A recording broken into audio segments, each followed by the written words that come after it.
Welcome to day 5 of our study of the books of major prophets. We are now in the last book and the last major prophet, who is Daniel. So he is a Jew captured from Jerusalem, taken to Babylon, and while in exile there, Daniel was chosen as one of those who will be a candidate to serve King Nebuchadnezzar. He became a good officer during the time of King Nebuchadnezzar. That by the time that King Cyrus of Persia conquered Babylon and freed the Israelites, freed the exiles, allowed them to go back, Daniel still remained and served in the palace of King Cyrus. So even though he served in the palace of King Cyrus, the man who liberated the Jews, the people around him are still hostile to the Jews. So he lived through two hostile environments, the Babylonians or the Chaldeans, and then the Persians. So all through that, Daniel showed faithfulness. I'd like to focus on Daniel's interpretation of Nebuchadnezzar's dream. So King Nebuchadnezzar had a mysterious dream that actually worried him, made him very anxious, and he wanted someone to really interpret it. So when he asked for an interpreter, he did not tell them their dream. He asked for someone who can tell the dream first and then interpret. So, what? What do you want? You want me to interpret your dream, but first you want me to tell you what your dream was. So it's very, he's asking for a very supernatural power, which was actually displayed by Daniel. But this is what Daniel said in chapter 2 verse 30. As for me, this mystery has been revealed to me. So Daniel did not claim to have that power on his own. He said, this has been revealed to me, not because of any wisdom that I have more than all the living, but in order that the interpretation may be made known to the king, and that you may know the thoughts of your mind. So in this sense, Daniel fulfills the role of being a prophet by being an ambassador, a representative of God. He is endowed by supernatural wisdom by God to know the king's dream and to interpret it. So what is the dream? You saw, O king, and behold a great image.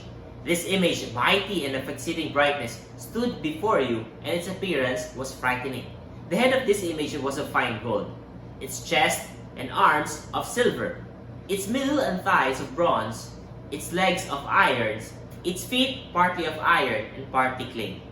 As you look, a stone was cut out by no human hand, and it struck the image on its feet of iron and clay, and he broke them in pieces.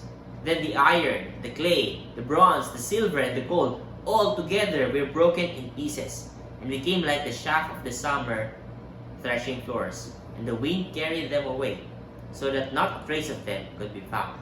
But the stone that struck the image became a great mountain and filled the whole earth. Scholars actually interpret this dream further by saying, because Daniel said, your kingdom, the golden head, and then another kingdom will come after you, the silver. So what kingdom is that?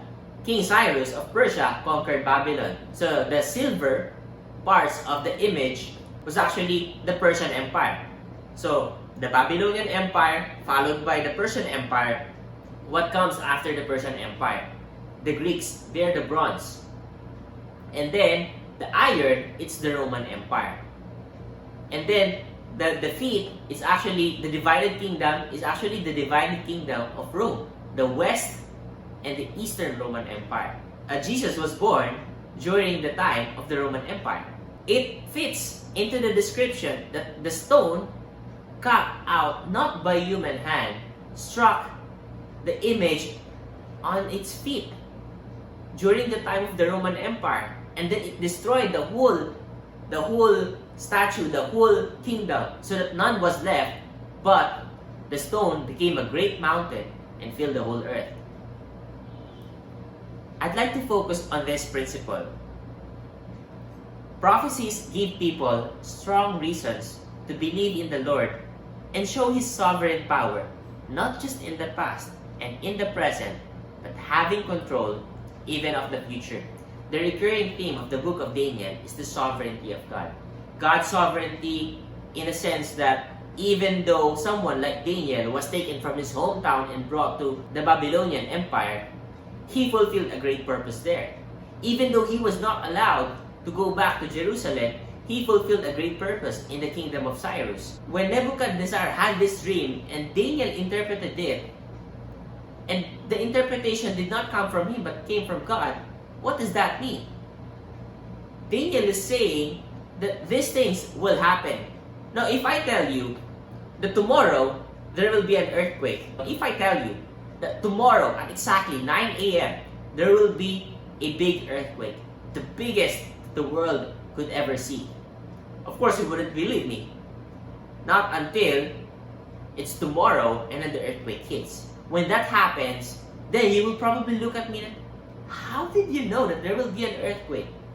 If someone predicts something and that something comes to pass, that something happens, it says something about the person who gave the prediction. That is actually the power of the prophecies of the prophets. They tell of something that will happen in the future, and then people usually ignore that until such time that they happen. So these prophecies are being used by God to give people strong reasons.